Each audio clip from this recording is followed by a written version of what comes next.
Nations that forget their history have no future. A university professor of Korean history, author of easy-to-read history books, and an advisor for history-related online content. Professor Shin Byung-ju is dedicated to bringing history closer to the public. 사실 종조는 좀 그런 부분도 있었고 했지만 또 아까도 말했듯이 조금은 이제 좀 다혈질적인 그런 좀 성향도 있었고 그리고 실제 실록 같은 데 보면 신하들도 종조는 면전에서 막 나무라고 이런 대목도 많이 나오는데 이 세종은 좀 참죠. Today on Heart to Heart, Professor Shin Byung-ju shares his story of Korean ancestors' wisdom and lessons that modern-day people can learn from history.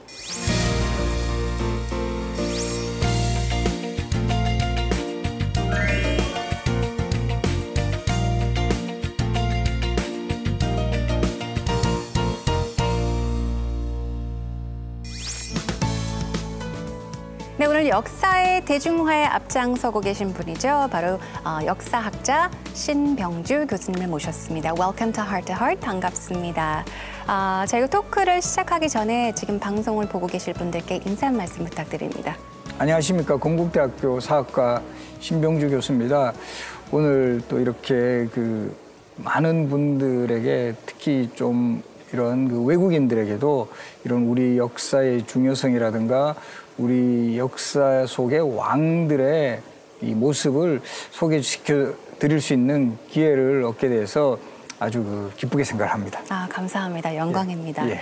제가 앞서 소개를 해드릴 때 우리 역사의 대중화를 위해 앞장서고 계신 분이다라고 소개를 해드렸는데 대중들이 이렇게 평가를 하는 것에 대해서 어떻게 생각을 하시는지? 제가 아무래도 다른 이렇게 대학에 계시는 분보다는 네. 이렇게 방송 출연이라든가 또 대중적 역사서를 좀 쓰고 또 이런 일반인들과도 답사라든가 이런 걸 통해서 또 강연을 통해서 만날 기회가 많은 그러니까 아마 많은 분들이 좀 역사의 대중화에 앞장선다라고 이렇게 좋게 말씀을 해주시는 것 같습니다.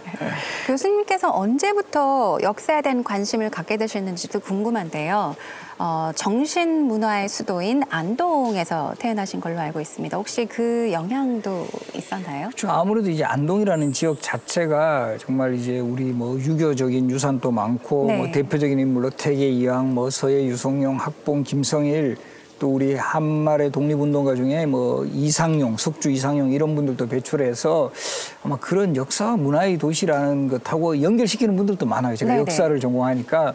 근데 사실은 저는 이제 안동에 이런 소위 말하는 토착 세력은 아니고 이제 아버님이 교편을 잡으셔가지고 안동에서 어린 시절을 보내고 이제 5학년 때 제가 이제 대구로 전학을 갔기 때문에 어릴 때는 사실 안동의 영향이 그렇게 크지 않았는데 오히려 뒷날 제가 이제 역사를 전공하니까 그 옛날에 안동에서의 기억이라든가 네. 또 안동을 다시 찾을 때 가지는 어떤 느낌, 문화의 향기라든가 이런 것들. 그러니까 분명히 또 어느 정도는 영향을 미쳤다라고 볼 수 있죠. 네. 그런데 사실 제가 이제 중고등학교에서도 역사를 좋아한 점도 있었지만 저희가 대학교 들어갔을 때는 1학년 때 이제 계열별로 들어가고 2학년 때 학과를 정하는데 네. 제가 이 국사학과, 한국사를 전공한 또 중요한 계기가 된 게 네. 제가 그 당시에 학과 선택을 하기 위해서 이 학생 편람을 이렇게 펼쳐보았어요. 근데 국사학과에 네. 1년에 2번 답사 간다라는 이 답사해가지고 여행. 네네. 그 항목에 완전히 소위 꽂혔어요. 이 학과 가면 2번은 합법적으로 놀러 다니는구나라는 게 와닿아가지고 이 국사학과를 선택하는데 아주 중요한 요인이 되었죠. 네, 이제 교수님이 쓰신 책에 대해서 이야기를 나눠볼까 하는데요. 최근 조선시대 왕의 성과를 기록한 왕으로 산다는 것이란 책을 내셔서 예. 화제가 되고 있는데 이 책에 대한 간단한 소개를 부탁드립니다. 조선의 27명 왕, 태조 이성계부터 마지막 왕 27번째 순종 때까지 이 왕들의 행적을 쭉 이제 쓴 책이죠. 네. 사실은 이것이 책으로 나오기 전에는 주간지에서 제가 2주마다 칼럼을 썼어요. 네. 왕으로 산다는 거. 그것이 이제 모여져서 책으로 나왔는데 이 왕의 업적 이면에 얽혀 있는 왕의 성격이라든가 네. 그 시대에 어떤 상황이 일어났는가 또 그 왕의 주변 인물들 이런 모습들을 다 이렇게 조명을 함으로써 결국 왕의 삶을 통해서 조선 500년의 역사를 이렇게 관통해보자라는 취지에서 쓴 책이 왕으로 산다는 것입니다. 네, 그럼 컬럼에 이제 실렸었던 내용들이 책에 나온 거죠. 나오는 거죠. 조금 보완해서. 네네. 그럼 이 책을 쓰시는데 완성하는데 얼마나? 그래서 2년 걸렸죠. 이게 2주에 한 번 칼럼을 쓰면 1년에 그 25개 정도 꼭지가 되고 2년에 50꼭지가 나왔어요. 네. 지금 대략 한 50꼭지가 나온 거고요. 네네. 그럼 최근에는 제가 그걸 이어가지고 참모로 산다는 것에 대해서 이번에는 왕을 도왔던 참모들, 정도전부터 해서 뭐 한명회라든가 신숙주 이런 방식으로 해서 지금 한 15명 정도를 쓰고 있는데 아마 이제 내후년 정도 되면 또 하나 참생이라고 해서 참모로 산다는 것 책이 나올 예정입니다. 네, 기대하시는 분들이 많으실 것 같아요. 그렇죠. 아무래도 이제 왕보다 또 참모 좋아하시는 분들 많고 왕은 한 사람이지만 참모는 여럿이잖아요. 그리고 우리 뭐 어떤 기업이라든가 여러 조직에서도 대표는 한 분이지만 참모는 여러 명이니까 아마 조금 더 팔릴 것으로 기대하고 있습니다. 네, 제가 듣기로는 저희 Heart to Heart 시청자분들을 위해서 아주 특별한 강연을 준비하셨다고 들었습니다. 네, 혹시 자리를 잠시 옮겨서 청해 듣도록 해도 될까요? 예, 뭐 시키는 대로 해야죠. 네, 부탁드립니다. 우리 역사 속에서 최고 인물을 뽑아보라는 이런 질문을 받는다면 어떤 인물을 선택할까요? 아마도 많은 분들이 세종대왕 그리고 이순신 장군 이런 분들을 많이 이제 거론을 할 것입니다. 그리고 정말 이 두 분은 광화문 광장에 지금 동상으로 이렇게 그 모습을 드러내면서 항상 그 우리와 함께 하고 있는 바로 그런 위인들입니다.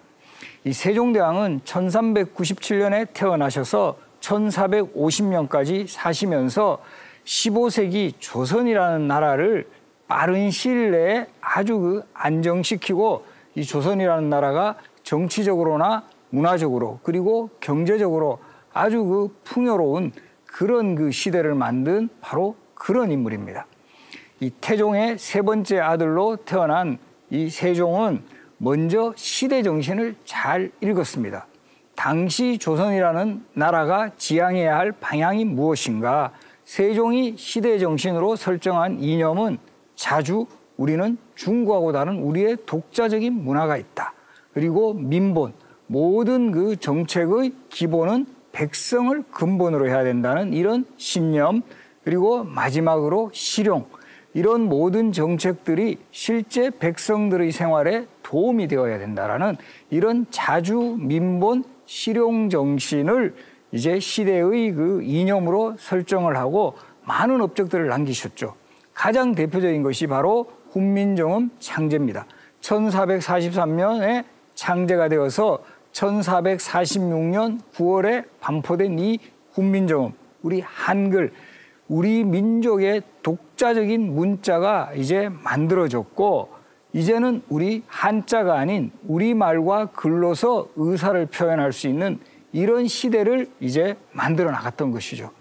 그 훈민정음은 백성을 가르치는 바른 소리란 뜻으로 정말 그 당시 한자와 같이 어려운 문자 생활을 할 수 없었던 백성들에게 그야말로 가뭄의 단비와 같은 역할을 했고 그리고 훈민정음에 이어서 농업 분야에서는 농사직설, 의학 분야에서는 향약집성방 그리고 각종 과학기구의 발명 이런 것들을 통해서 그 시대에 농업의 분야에 있어서 큰 성장을 가져오고 그 혜택이 백성들에게 고르게 돌아가는 이런 사회를 만들었던 인물입니다.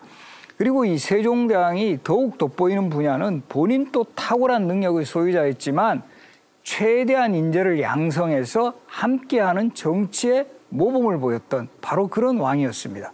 그리고 아예 집현전이라는 학문 연구기관을 만들어서 인재를 배출하고 이런 배출된 인재들로 하여금 국가 정책 과제들을 해결하게 하는 이런 선순환 시스템을 통해서 이 조선이란 나라가 빨리 문화적으로나 학문적으로 성숙시켜가는 이런 그 왕조를 만들어 나갔던 왕이었습니다. 이런 세종은 사실 말년에는 이 개인적인 아픔도 많았어요.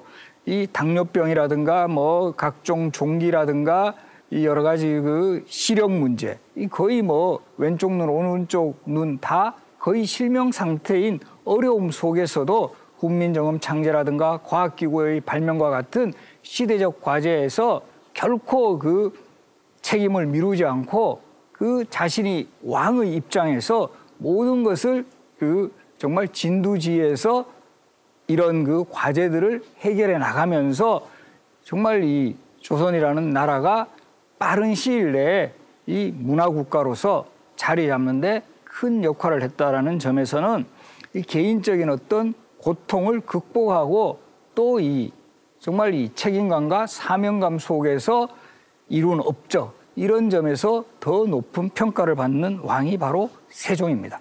이런 세종대왕의 업적을 우리가 잘 기억하면서 이 그분의 행적들을 이 찾아볼 수 있는 역사적 현장도 많이 남아 있습니다. 이런 현장들을 찾아서 이 세종대왕의 이런 그 업적과 숨결을 한번 느껴보시기 바랍니다. 그리고 여기 지금 만 원짜리 지폐에 세종시대의 과학 이야기가 많이 담겨 있는데요. 여기 보시면 세종의 초상화 바로 오른쪽 옆에 용벼천과 이장이 쓰여 있습니다. 불이 깊은 난간, 바람에 안임일세. 이 세종시대의 이 훈민정음이 상당히 이제 대표적인 성과임을 보여주고, 이 뒤에 요 혼천입니다. 이 천문관측기구고 요 옆에 있는 게 별자리 같게 보이는 게 천상열차 분야지도. 이거 원래 고구려 시대부터의 천문도인데 세종시대 때 요거를 제대로 잘 인쇄를 했어요. 그래서 이 별자리 관측하는 천상열차 분야지대. 그리고 요거는 지금에도 이제 천문을 관측하는 보현산 천문대. 그래서 요런 거를 우리가 보면 이 세종시대 하면 역시 과학이라는 게 상당히 발전했던 그 시대임을 만 원짜리 지폐 하나로만으로도 금방 확인을 할 수가 있다는 거죠. 안녕하세요. 아나운서 이지연입니다. 신병주 교수님은요, 어쩔 때는 정말 옛날 얘기 잘해주시는 할아버지 같으시기도 하면서 어떨 때는 역사 이야기에 몰입을 하실 때 보면 정말 이분 역사 공부하신 교수님이시구나, 이렇게 단호하게 정말 이렇게 딱딱 정리를 해서 논리적으로 얘기를 해주실 때가 많으세요. 그리고 뭐 역사에 대해서 관심 있는 사람들이 모여 있다고 하면 정말 팔도 어디든 단숨에 달려가시는 그런 아주 그 열정 가득하신 교수님이시기도 합니다. 교수님 보고 싶습니다. 저랑은 한 3년 넘게 방송을 같이 했는데요. 정말 놀라운 것은 신 교수님은 역사뿐만이 아니라 문화, 시사, 스포츠, 하다못해 아이돌 스타에 이르기까지 모르는 게 없는 정말로 천재적인 두뇌를 가지고 계시다는 겁니다. 거듭 존경스럽고 부럽습니다.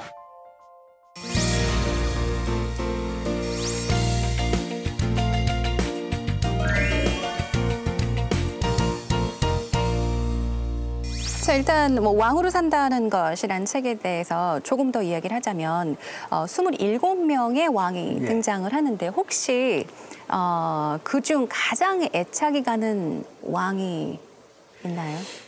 아무래도 이제 이 왕으로 산다는 거, 이 책을 집필하고 컬럼을 쓰는 과정에서는 자료가 많은 왕들이 아무래도 이제 내용이 더 많이 들어가요. 네. 그래서 어떤 왕은 이 한 꼭지 쓴 경우도 있었고, 네. 가장 제가 기억에 많이 쓴 왕이 영조하고 정조예요. 두 분 다 아마 5꼭지 정도씩을 썼는데, 그러니까 5주간 쓴 거죠. 네.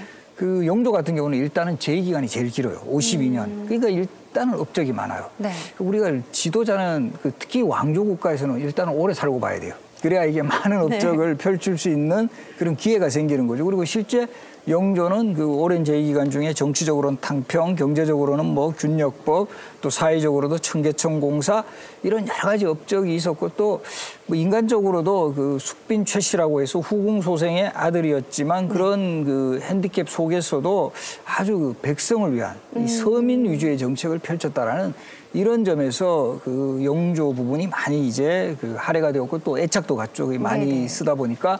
그리고 이제 뭐 우리가 워낙 유명한 정조대왕 같은 경우도 그 아버지 사도세자의 비극적인 죽음 이후에 했던 여러 가지 그 정책들, 그리고 이 정조가 또 지금의 시대에도 우리가 좀 주목해야 되는 것은 아버지에 대한 그 복수극을 펼치지 않아요. 광적인 복수극을 펼치지 않고 오히려 자신이 먼저 모범적으로 학문이라든가 정치적, 경제적 틀을 만들고 이것을 따라오게 하는 이 그런 모습들은 우리가 좀 현대에도 반면교사로 삼아야 된다는 거죠. 이 연산군이라는 왕이 가장 실패한 이유 중에 하나가 네. 어머니의 죽음에 대한 광적인 복수를 펼치는 바람에 제대로 정치는 못하고 그야말로 이 개인적인 그 뭐 복수로 그치는 과정에서 정치가 파탄에 이르렀거든요. 네. 그런 거하고 대비하면 정조가 훨씬 돋보인다라는 거죠. 그렇다면 현대에 와서 재평가될 필요가 있다라고 생각하시는 왕이 여러 명이 있나요? 좀 상대적으로 네. 우리 뭐 세종이라든가 영조, 네. 정조 이런 분들은 잘 알고 있고 뭐 네. 교과서에도 많이 등장하는데 제가 이 왕으로 산다는 그 책에서 좀 새롭게 주목할 왕으로 성종 네. 그리고 숙종. 이 성종이라는 왕은 조선 전기에 뭔가 정치 문화적으로 안정되는데 아주 기여를 한 왕이에요. 그래서 왕의 묘호라 그러는데 네. 돌아가신 후에 왕의 호칭이 붙거든요. 그러니까 성종이에요. 이룰 성자. 아. 그래서 성종이 된 거고 그다음에 우리가 숙종이라는 왕 경우도 이제까지 숙종도 드라마나 영화에는 많이 등장해요. 네. 장희빈, 뭐 인현왕후, 뭐 최근에는 동이라는 드라마 이 숙빈채 씨, 이 사람들이 다 숙종의 왕비나 후궁이거든요. 그러다 보니까 스포트라이트가 그 여인들한테 주목되면서 정작 숙종이라는 왕은 놓치는 경우가 많았는데 사실 이 숙종도 46년간 재위하면서 영조, 정조 시대로 나가는 어떤 밑바탕이 되게 했던 이런 왕이라는 점에서는 우리가 새롭게 조명할 필요가 있다 이렇게 생각을 합니다. 네. 어떻게 보면 통치자가 갖춰야 할 덕목이 예나 지금이나 크게 다르진 않은 것 같은데요. 역사를 통해서 봤을 때 교수님께서는 통치자가 갖춰야 할 가장 중요한 덕목은 뭐라고 생각하세요? 조선 시대에도 마찬가지고 지금에도 일단은 도덕성 네. 그리고 이 청렴성 이것이 이제 리더가 모범물을 보여야 된다고 생각을 하고 있고요. 그다음에는 시대적 과제를 정확하게 인식하는 것. 네. 지금의 우리 그 나아갈 방향이 무엇인가에 대한 정확한 이 목표 설정이 있어야 될 것이고 그리고 또 하나 중요한 것은 그 폭넓은 인재 등용. 인재를 혼자만 정치를 할 수 있는 건 아니거든요. 그래서 우리가 세종이라든가 정조와 같은 그런 왕에게는 주변에 정말 그 뛰어난 참모들이 많았다라는 거죠. 네. 그래서 그 인재를 알아보는 그런 안목과 그 적재적소에 맞는 인재 등용 이런 것이 리더가 갖추어야 할 이런 덕목이다 이렇게 생각을 합니다. 네. 또 이런 말이 있더라고요. 역사는 현재를 비추는 거울이다라는 말이 있는데 조선시대 왕들의 리더십을 통해서 우리가 배워야 할 점들, 배울 수 있는 점들이 정말로 많은 것 같은데요. 그렇죠. 이 뭐 역사는 과거와 현재의 네. 대화다라고 말한 그런 역사학자도 있었고 네. 그 역사가 이게 과거에 그냥 옛 이야기로만 그치는 게 아니라 네. 현재에도 다시 살아나서 우리 시대에도 아주 중요한 하나의 그 방향타를 제시한다라는 점에서는 네. 매우 중요하죠. 네. 뭐 최근에 우리 이 대통령 탄핵 사태도 있었지만 조선 시대에도 이 반정이라는 역사가 있었거든요. 이 네. 왕이 잘못하면 그 왕을 또 쫓아낼 수도 있는 이런 그러니까 이 역사와 현재가 오버랩되는 장면들이 너무나 많고 네. 그래서 지금 우리 정치에서도 항상 이런 부분들은 그 귀감으로 삼아서 성군이 어떤 정책을 했고 연산군과 같은 이런 폭군들은 어떤 이유 때문에 결국은 왕의 자리에서 쫓겨날 수밖에 없었던가라는 이런 거에 대해서 뭔가 이 반면교사로 삼는다면 네.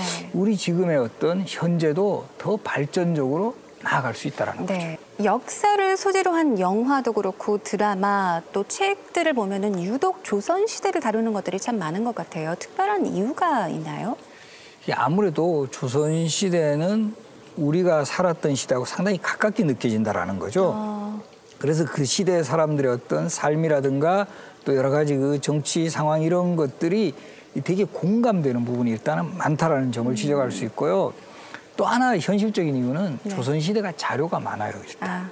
그 자료가 조선왕조실록이라든가 뭐 승정원 일기 뭐 최근에 좀 주목받는 뭐 의계라든가 또 우리나라 그 선조들은 왕부터 시작해가지고 일반 뭐 백성에 이르기까지 정말 기록하는 것을 좋아했다라는 거죠.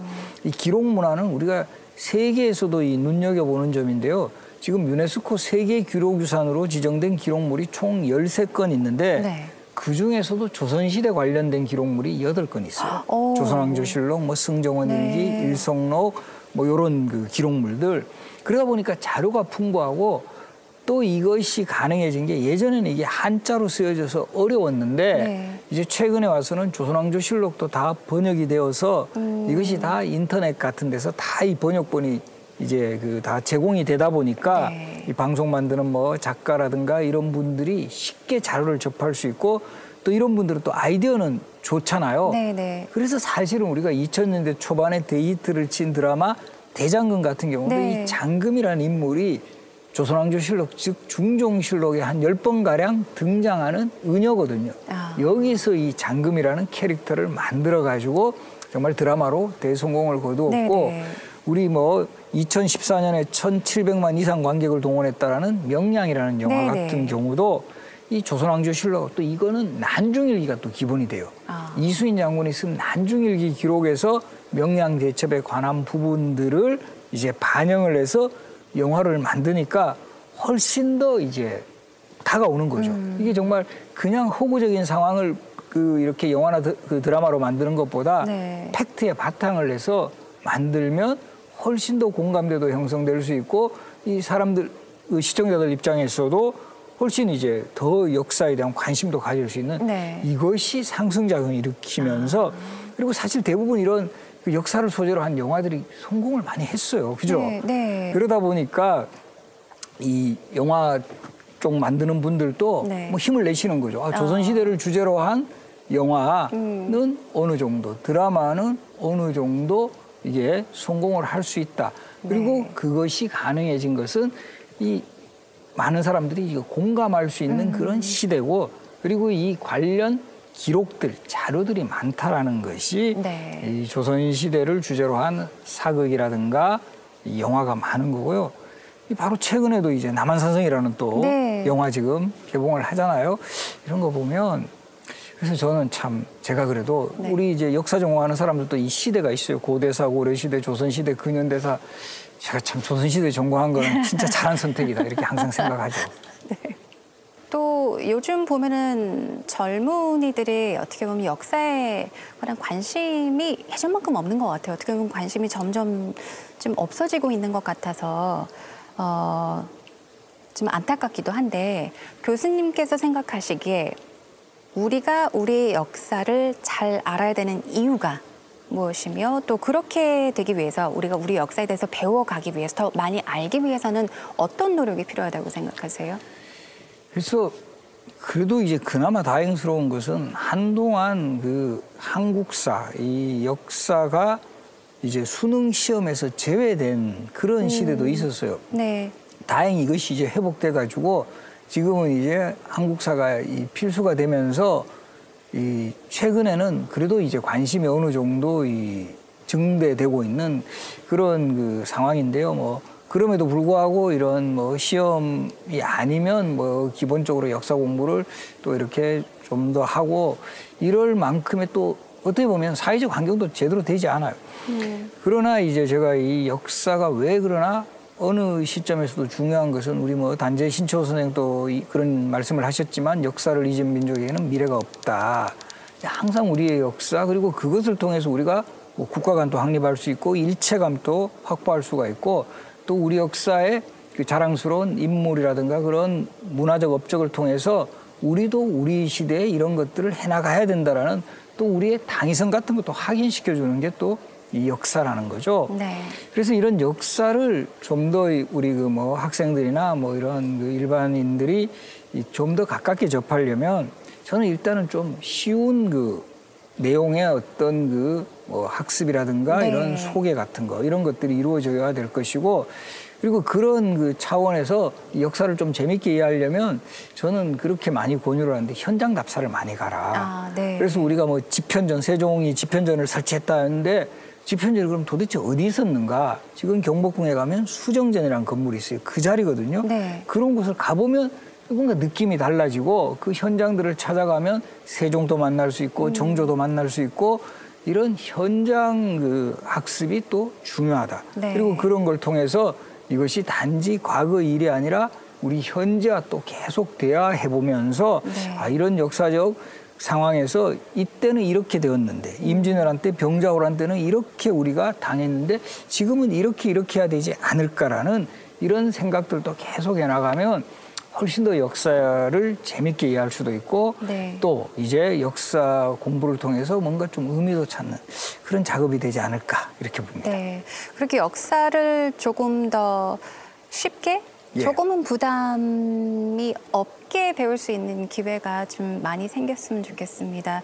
역사에서 배우지 못하는 사람은 결국 아무것도 배우지 못하는 그렇죠. 사람이다라는 말이 있잖아요. 그만큼 역사가 정말 중요하다라는 생각을 하게 됩니다.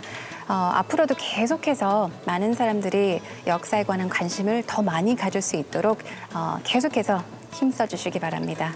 예. 오늘 함께해 주셔서 감사드립니다. 예, 고맙습니다. 고맙습니다. 예.